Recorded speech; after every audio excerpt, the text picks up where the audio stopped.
तो दोस्तों ये हैं आपके लिए ईयरबड्स और इमोर्टल 1-to-1 गेमिंग TWS, जो कि मैंने यूज़ करके देखे हैं। इसकी जो साउंड क्वालिटी है वो ठीक है, और इसका जो बेस है वो भी ठीक है, थोड़ा ज़्यादा नहीं कहूँगा बट ठीक है।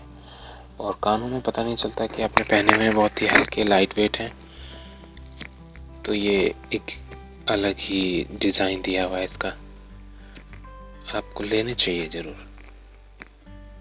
सजेशन है कि आप ले सकते हैं इसको, ज़्यादा एक्सपेंसिव भी नहीं है। Thank you for watching.